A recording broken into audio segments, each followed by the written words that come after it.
Assalamualaikum students and viewers, welcome to my channel.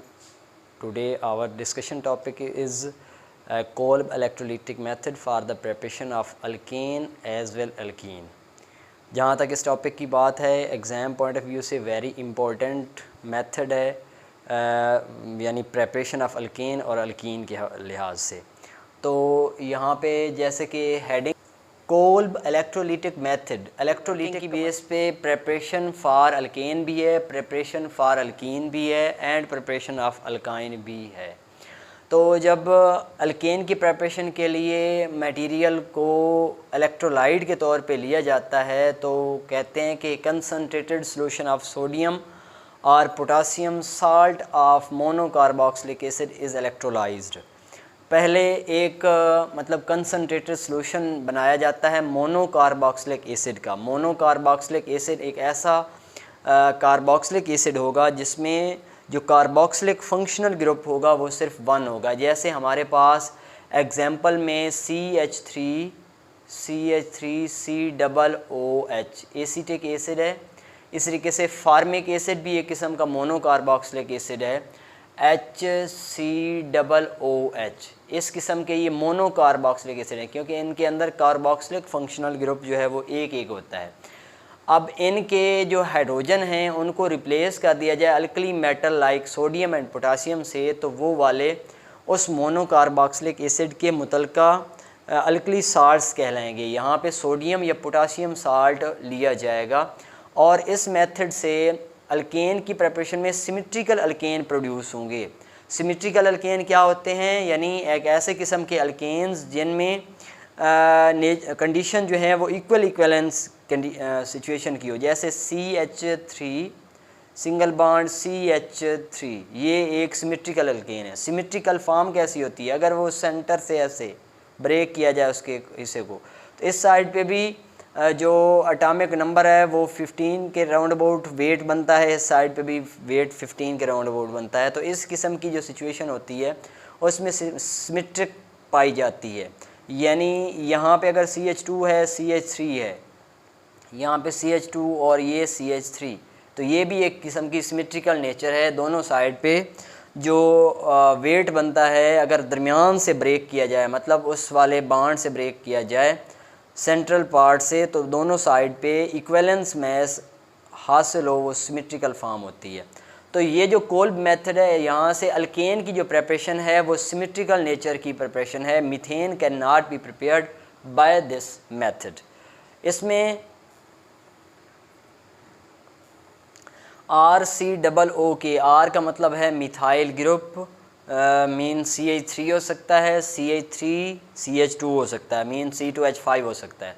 COO का मतलब है C double bond O and ऐसे होगा ना, ये R, उसके बाद C double bond O and OK। इस किस्म का ये कंपाउंड है मोनोकार्बोक्सिलिक एसिड। तो इसको जनरल रिएक्शन में हाइड्रोलाइज किया जाएगा, मीन इलेक्ट्रोलिटिक टैंक के अंदर जब डाला जाएगा तो उसमें ये वाला सोडियम साल्ट होगा। साल्ट चूँकि अपने आयंस में आसानी से बढ़ सकता है तो इसको हम बोलेंगे मतलब एक इलेक्ट्रोलाइट ऐसा ही एक मटेरियल होता है जो अपने आयंस में इजीली डिस्ट्रीब्यूट हो जाए। तो यहाँ पे H2O सॉल्वेंट होता है जो इसको अपने आयंस में डिस्ट्रीब्यूट होने में हेल्प आउट करता है। इलेक्ट्रोलिसिस होती है इस टैंक के अंदर और यहाँ से जनरल रिएक्शन की बेसिस पे सिमेट्रिकल अल्केन पैदा होता है, कार्बन डाइऑक्साइड प्रोड्यूस होती है, सोडियम हाइड्रोक्साइड एंड H2। ये जो प्रोडक्ट्स बनी खड़ी हैं इनको हम फर्दर मैकेनिज़्म के अंदर समझेंगे कि ये वाली चीज़ें कैसे कैसे बनती जाती हैं। On electrolysis acetate ion move towards anode.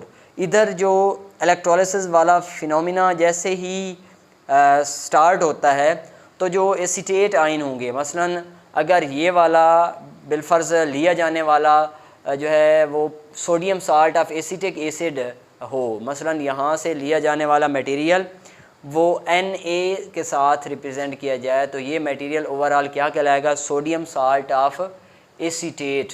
Sodium salt of acetate जब लिया गया इलेक्ट्रोलाइट के तौर पे तो ये इसमें से एसीटेट आयंस कौन से, मसलन यहाँ से अलहदा होने वाला हिस्सा ये वाला, जैसे ये Na है ना, Na पॉजिटिव बन जाएगा और ये वाला एसीटेट आयन होगा।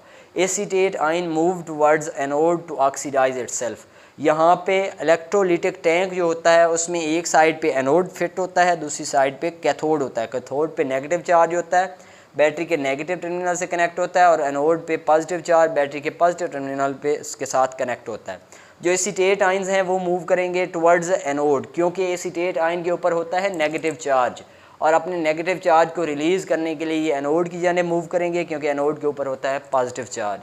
Finally methyl free radicals combine to form alkane और सिमेट्रिकल अल्केन। तो इसमें जो फाइनल जो कंडीशंस हैं उसमें यही है कि मिथाइल फ्री रेडिकल बनेंगे, मिथाइल फ्री रेडिकल कंबाइन होकर सिमेट्रिकल अल्केन बना देंगे। ये मेथड है। आगे इलेक्ट्रोलिसिस मैकेनिज़्म जो है उसको हम समझते हैं। सबसे पहले जनरल आयोनाइजेशन दिखाई गई है 2CH3COO, ये वाला पोटाशियम साल्ट ऑफ एसीटेट लिया गया और इस इलेक्ट्रोलाइट को डाला गया इस टैंक के अंदर, जहाँ पे क्या था, H2O भी था। H2O के अंदर जब ये potassium salt of acetate mix हुआ तो वहाँ से एसीटेट आइन बने, जो मैंने अभी इसके आपको ये बताया है, और दो जो हैं साथ में पोटाशियम आइंस बने। जैसे यहाँ पे सोडियम भी हो सकता है एसिटिक एसिड के हाइड्रोजन को रिप्लेस करने वाला, और पोटाशियम भी हो सकता है, तो यहाँ पे पोटाशियम लिया गया है। आगे एनोड की वर्किंग और कैथोड की वर्किंग, क्योंकि एनोड के ऊपर होती है oxidation, A for anode and O for oxidation. ये आप हिंट जहन में रखिएगा वोवल वाला, कि जो एनोड के ऊपर ऑक्सीडेशन ही होनी है, A भी वोवल है और O भी वोवल है। तो जब एनोड की जानब एसीटेट आयन मूव करते हैं ना, तो वहाँ से ये वाले जो नेगेटिव चार्ज है एक इलेक्ट्रॉन पेयर के पाए जाने की वजह से नेगेटिव चार्ज है, ठीक है। अब जब इलेक्ट्रॉन पेयर पाया जाता है तो नेगेटिव चार्ज वाज़े होता है। यहाँ पे नेगेटिव चार्जेस ऑक्सीजन के ऊपर, चूँकि इधर से यहाँ वाले जो इलेक्ट्रॉन थे ना, यहाँ वाले इलेक्ट्रॉन वो टोटली इसकी जानिब मूव कर आते हैं ऑक्सीजन की जानिब, मतलब नहीं ऐसे, ये वाला जो पोटाशियम है ना, पोटाशियम जो है उसके साथ ये जो कनेक्शन है ऑक्सीजन का, यहाँ वाले इलेक्ट्रॉन दोनों यहाँ पे बॉन्डेड इलेक्ट्रॉन जब दोनों इस साइड पे चले जाते हैं तो यहाँ पे फुल नेगेटिव चार्ज आ जाता है और पोटाशियम पे पॉजिटिव चार्ज, यानी पोटाशियम अपने इलेक्ट्रॉन जो बॉन्डेड एक इलेक्ट्रॉन था वो भी ऑक्सीजन को डोनेट करके सेपरेट हो जाता है।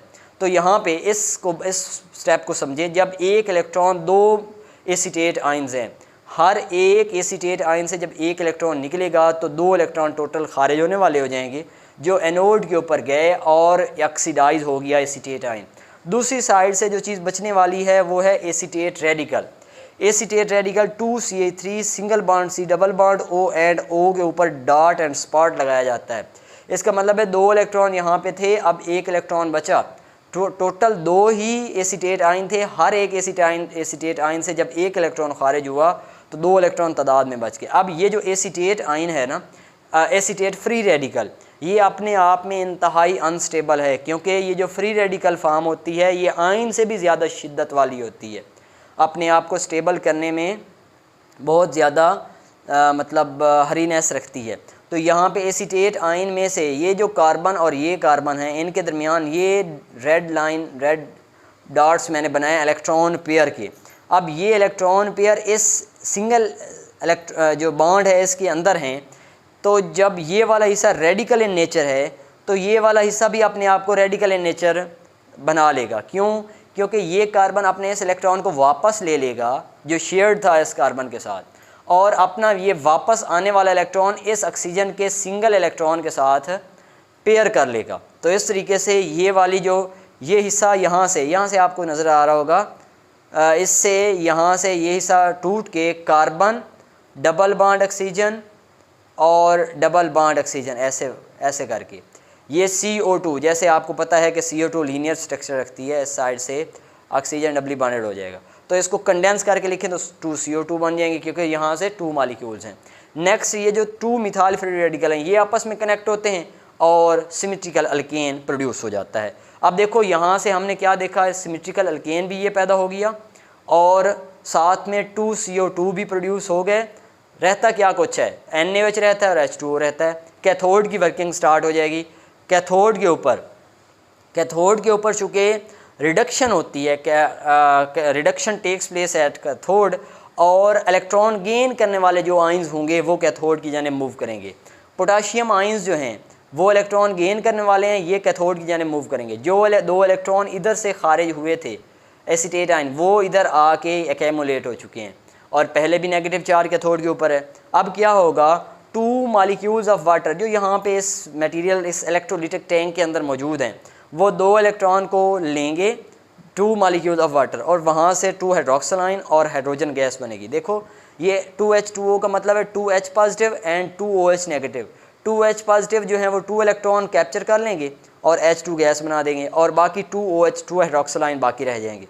2 हाइड्रोक्सिल आयन रिएक्ट करेंगे 2 पोटाशियम आयन से, जो इधर जल्दी से मतलब पोटाशियम आयंस मूव करके पहुंच चुके होंगे कैथोड के ऊपर। अब वहाँ से हाइड्रोक्सिल आयंस उन 2 पोटाशियम आयंस से कंबाइन होकर पोटाशियम हाइड्रोक्साइड फॉर्म करेगा। सेम उस तरीके से यही कोल मेथड जो है प्रेपरेशन ऑफ अल्कीन के अंदर भी अप्लाई होगा। वहाँ पे हमने लिया था मोनो कार्बोक्सिलिक एसिड, सोडियम और potassium salt of mono carboxylic acid लिया था। यहाँ पे लेंगे हम सोडियम और potassium salt of di carboxylic acid like succinic acid. Succinic acid ऐसे है कि जब CH2 सिंगल बॉन्ड CH2 और यहाँ पे COOH ये वाली फॉर्म जो है ये उस वक्त कहलाएगी जब यहाँ पे Na की जगह पे HH खड़ा होगा, तो ये सक्सीनिक एसिड होगा। अब इसको सक्सीनिक एसिड को हमने साल्ट बनाना है, क्योंकि इलेक्ट्रोलाइट एक ऐसा होना चाहिए जो जल्दी से अपने आयंस में डिस्ट्रीब्यूट हो सके। तो क्या लिया गया, उसके सोडियम और पोटाशियम साल्ट के तौर पे लिया गया सक्सीनिक एसिड को। H रिप्लेस हो गया N के साथ या फिर Na के साथ, सोडियम के साथ या फिर पोटाशियम के साथ, और इसको subjected to electrolysis in aqueous solution alkene are formed. ऐसे ही किस्म के टैंक के अंदर, इलेक्ट्रोलिटिक टैंक के अंदर सोडियम और पोटाशियम साल्ट ऑफ सक्सीनेट या सोडियम और potassium salt of succinic acid, उसको जब यहाँ पे डाला जाएगा तो फिर क्या होगा, ये आगे रिएक्शन जनरल रिएक्शन है हमारे सामने। कैसे भला कि ये succinic sodium salt of succinate die sodium succinate, ये जो इलेक्ट्रोलाइट है, इसको इलेक्ट्रोलिसिस टैंक के अंदर लेके जाके सॉल्वेंट H2O के अंदर जब इलेक्ट्रोलाइज करवाया जाएगा या हाइड्रोलाइज करवाया जाएगा, तो यहाँ से सक्सीनेट आइंस प्रोड्यूस होंगे। ये जो सक्सीनेट आइन है साथ में सोडियम आइन प्रोड्यूस होंगे। ये जो सक्सीनेट आइन है ये एनोड की जानिब मूव करेंगे फॉर ऑक्सीडेशन। क्यों? क्योंकि यहाँ पे है नेगेटिव चार्ज। ये नेगेटिव चार्ज इलेक्ट्रॉन पेयर के पाए जाने की वजह से, ये आप ऐसे समझो यहाँ पे इलेक्ट्रॉन पेयर है, तो दोनों जो हैं ऑक्सीजन उनके ऊपर इलेक्ट्रॉन पेयर हैं। हर एक ऑक्सीजन अपने से एक एक इलेक्ट्रॉन खारिज कर देगा, बाकी रह जाएगा एक एक इलेक्ट्रॉन। ये जो सिंगल डैश है इसके ऊपर इलेक्ट्रॉन 2 इलेक्ट्रॉन होते हैं। जब एक एक इलेक्ट्रॉन निकल जाएगा तो बाकी सिंगल इलेक्ट्रॉन रह जाएगा। ये जो सिंगल इलेक्ट्रॉन है ये रेडिकल फॉर्म है, ये सक्सीनेट रेडिकल है। सक्सीनेट रेडिकल अपने आप को स्टेबल करने के लिए, क्योंकि ये वाला ज़्यादा मतलब अनस्टेबल स्पीशी होती है, कौन सी वाला, सक्सीनेट वाली, ठीक है, सक्सीनेट रेडिकल वाली। तो इधर से ये वाला हिस्सा, यहाँ से ये कार्बन इस कार्बन के साथ बॉन्डेड इलेक्ट्रॉन में से अपना एक शेयर्ड इलेक्ट्रॉन वापस ले लेगा, और जब वापस आ जाएगा तो इस इलेक्ट्रॉन के साथ वो डबल बॉन्ड बना लेगा और यहाँ से नाता रिश्ता टूट जाएगा। ऐसे ये वाला हिस्सा भी ऐसे ही कुछ करेगा। ये कार्बन वापस बुला लेगा अपना इलेक्ट्रॉन, चल भाई तू इधर आ, मेरा इलेक्ट्रॉन जो मेरा था वो वापस आ, तो ये वापस आ गया। एक इलेक्ट्रॉन इधर से इसके पास, दूसरा इलेक्ट्रॉन इधर से इसके पास। ये कार्बन अपना इलेक्ट्रॉन इसके साथ अपने वापस बुला के इस वाले ऑक्सीजन के साथ पेयर अप हो जाएगी। एक CO2 इधर से ऊपर वाले हिस्से से, एक CO2 मॉलिक्यूल नीचे वाले हिस्से से, ये 2 CO2 बन गए। जब एक इलेक्ट्रॉन इसका इसके पास आ गया, इस नीचे वाली कार्बन का वापस आ गया, ये इलेक्ट्रॉन पेयर आपस में इलेक्ट्रॉन पेयर अप हो जाएंगे, पेयर्ड हो जाएंगे, और एक जो पाई बॉन्ड है यहाँ से बन जाएगा दोनों कार्बन के माबैन। जब 2 कार्बन के बिटवीन डबल बॉन्ड बन गया तो ये double bond is actually the nomination of alkyne. ठीक हो गया। अल्कीन जब बन गया तो हमारे जो मेन प्रोडक्ट है अल्कीन वाली वो हासिल हो गई, साथ में CO2 हासिल हो गई। कैथोड के ऊपर रिडक्शन होती है।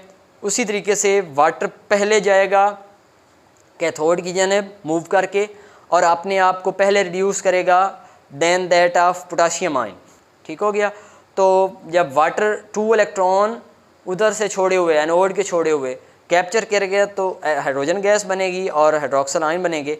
नेक्स्ट स्टेप के अंदर ये आएगा रिड्यूस होने के लिए, हाइड्रोक्सिल आयन इसको मिलेंगे नेगेटिव चार्ज के साथ, यहाँ से बन जाएगा कास्टिक सोडा या sodium hydroxide. That is the method of Kolbe electrolytic for preparation of alkane and alkene. जी तो व्यूअर्स, अगर आपको समझ आती है मेरे लेक्चर्स की तो मेरी हौसला अफजाई के लिए आप चैनल को सब्सक्राइब कर दें